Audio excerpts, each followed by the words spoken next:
Welcome to the Heal Your Hunger Show, where we get to the heart of why you overeat and how to stop. If you struggle with food and weight like I did, welcome home. Welcome to the Heal Your Hunger Show. So happy to have you here. It is a great day to be alive, and I'm really excited about today's message. But before I do that, I just want to welcome you. If this is your first time here, this is where we talk about all things relating to our relationship with food. So if you've struggled with food and weight in any way, shape, or form, and it takes many forms over the years, we often have experiences with many iterations of disordered eating. If you have struggled in any way, I welcome you, because this is where we talk about the real stuff, the underlying causes of our food and weight struggles, because it's not about food and it's not about weight. So we got to go deeper, and that's what we talk about here. So I hope this resonates for you. Really so happy to have you here. And for those coming back, thank you. Thanks for joining me. And if you haven't joined the Heal Your Hunger Tribe yet, jump over to Facebook and type in Heal Your Hunger Tribe and request to join. And that's where we talk about all kinds of issues regarding healing your hunger. And we continue the conversation from the podcast there. So please make sure to join us there. That'd be really great to have you. Also, I just want to invite you to join us for the next show. That's show 200. Yes, the very next show coming up is show 200. So please tune into that. It's going to be a great show with lots of fun. And we're going to hear from some guests, people who have benefited from Heal Your Hunger and have really transformed their lives on account of it. So be sure not to miss that show. So on to today's topic, I want to talk to you about angels around you and tuning in and really honoring those angels. You see, I believe we have angels among us, and I'm not necessarily even talking in the ethereal realm. Okay, I'm not even talking like I don't even know how to say it, real angels, because I don't know the difference between real angels and not real angels. So I don't know. I just know that we all have angels, and I'm talking about people around us through whom we receive a spiritual message, okay? And they're everywhere. And you could say God is speaking through them, Holy Spirit is speaking through them.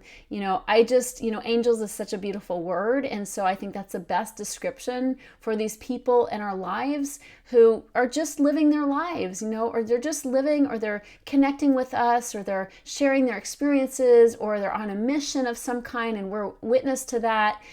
It comes in many different forms, but we receive the messages we need to move forward with our lives through these people whom I call angels, okay? And I believe we all have angels if we pay attention. And I want to talk about my own experience with this because, I'm on a spiritual path, and I believe you're on a spiritual path, and we're all on a spiritual path. And the whole point of this food issue that I have had has been to really prompt me and push me to grow to new levels and new depths of understanding and spiritual understanding. So, at first when I, realized I was an emotional eater and I've got this problem, it felt like a real noose around my neck. Like, I'm just like, why do I have this? Why can't I eat like a normal person? Why can't I have one piece of chocolate and leave it at that? What's wrong with me? Why do I have to struggle with my weight? I have girlfriends who are just skinny minis and they can eat as much as they want. Why am I cursed with this problem of emotional eating? And I really felt like it was a curse. And I just felt like it was this big burden that I had.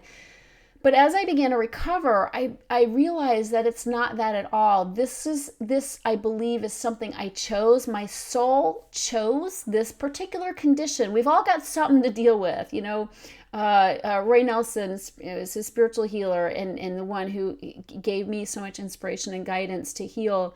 He always says, all God's children got problems, so we all have something to deal with. And some people have many things, or you have many things. I've had several things. But the point is, it's all about our perspective and how we see it. And I came to believe that being an emotional eater is not the burden I thought it was, that it's actually exactly perfect for me to prompt me to grow in ways I would never have grown had I not had this problem. And so that shifted my perspective. It helped me to embrace this problem, stop resisting it, stop pretending I didn't have it, stop begrudging others who didn't have it, and start just really embracing it as my teacher. Okay, being an emotional eater has been my greatest teacher because I've been driven to overcome it, and in so doing, I have grown in ways that are unbelievable. I mean, I have become a person that I really come to love and appreciate and just really cherish. I've come to make peace with myself, and this is on account of having this problem of emotional eating. And so I'm grateful for this. This is, again, I believe it was my soul's choice, because had I had a problem that had a definite solution and end to it, a cure, let's say, I would have just done whatever protocol I needed to do to get cured, and then I'd be on with living my life the way I wanted to live it. But being an emotional eater, where there is no real cure, like I have to wake up each day and take out a new contract with my higher power, do the same self-care that I had to do the day before in order to have the same freedom, that requires me to stay on this path of healing. It requires me to go deeper. It requires me to stretch in new ways. So it is my teacher. It is my trainer, if you will. And it's caused me, again, to refine in ways that have ended up just being beautiful, and have resulted in so many beautiful things and new discoveries about myself. And so this brings me back to the idea of angels around me.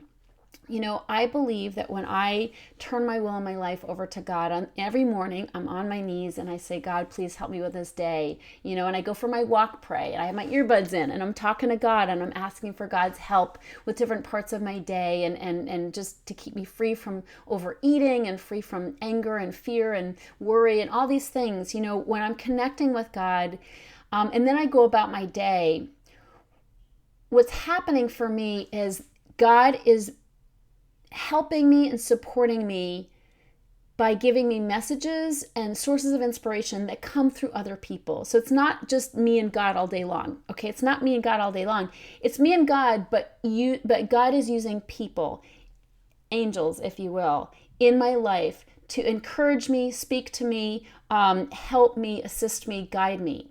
And so, and I really believe that. I believe that, the divine is working through people in so many incredible ways, but I have to be open to it. I have to have enough space in my life to be able to acknowledge that and to realize it when it's presented to me. So, and I don't always realize it when it's presented to me, but the fact is this is happening all around me all the time. And I believe it's happening to you and through you as well. And so I just want to speak to this so that maybe it can heighten your awareness of what's happening for you.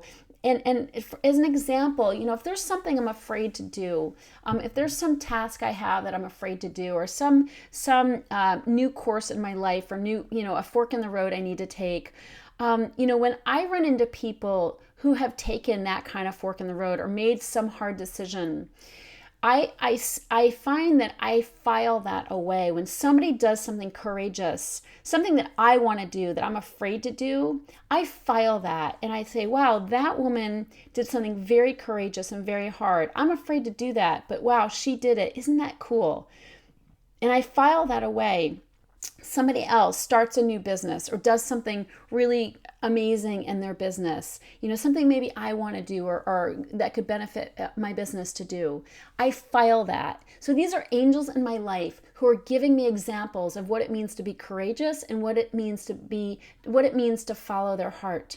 And I file that. And so these angels show up in my life when I need them. And sometimes they show up when I'm not ready for them and I file them. But this is what happens when we turn our will and our lives over to God. When we ask God to guide our day, I believe these angels are there and we use the information that we get, we file it away, or we use it right at the moment to help us move forward with our lives. And so I want to encourage you to just try to be open to the idea that God is working through these people as angels in your life to give you the courage, the impetus, the motivation, the inspiration to take a courageous step, to take a new tack in your life. The worst thing for an emotional eater is the status quo, is stagnation. I believe we're either moving forward or we're moving backward on our spiritual path. No standing still, no treading water. And so I personally need inspiration. I need to see examples of courage in order to move forward, to keep moving forward. I'm a scaredy cat. Everything in life, can seem daunting to me. And so these sources of courage, these angels in my life that show me what it's like to be courageous, these people inspire me to take action when I'm ready to take it. And so I do have it. I feel like I have a mental filing cabinet. That person took that step. This person did that courageous move. This person spoke her truth.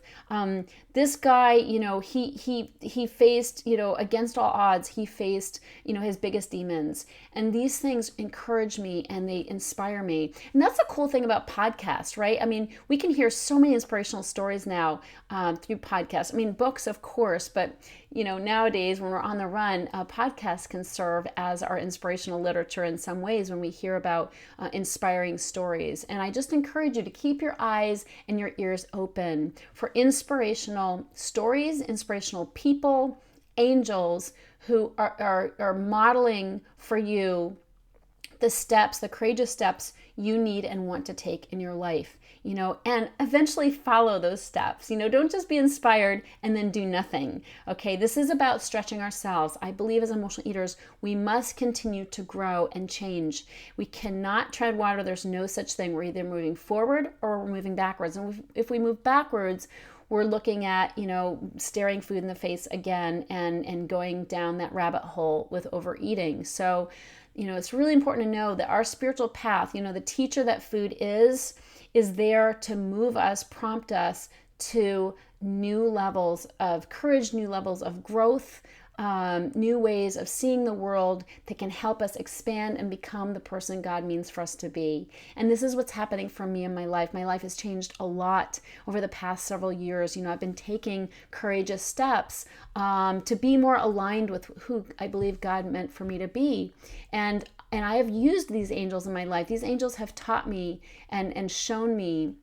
I've pulled them up in my filing cabinet. Some angels go back as far as 15 years ago. I filed some information away of a courageous act from somebody. And I've used those examples to help me move forward in my life and take courageous steps. And so I just encourage that for you. Who are the angels in your life? Who is showing up in your life as an example of courage and growth and inspiration, and recognize those are angels.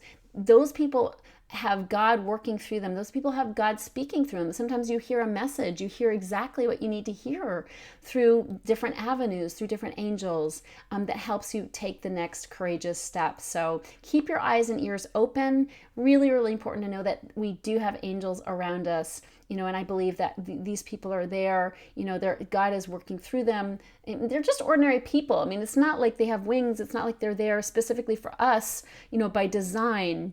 But it does seem to work that way, that all of a sudden the right person at the right time with the right message shows up. And I believe that happens when we turn our will and life over to God, and when we're open, when we're spiritually open, and we have our arms open wide, and we're asking for direction, we're asking for guidance, and we're willing to follow it when it comes to us. So just beware. You are a beautiful spiritual being, and food is your teacher. Your struggles don't have to be struggles anymore. They can be opportunities, for new growth and just new heights in your life. And so just be really open and receptive to the angels in your life and ways that they're inspiring you and teaching you and guiding you to a new and better way of living. Thank you so much. I hope this is helpful to you. I love you, and I can't wait to see you on the next show, Show 200. Thanks a lot, and have a great day. If you enjoyed this podcast and want to get free support, insider health info, exclusive invites to events, and more, visit healyourhunger.com.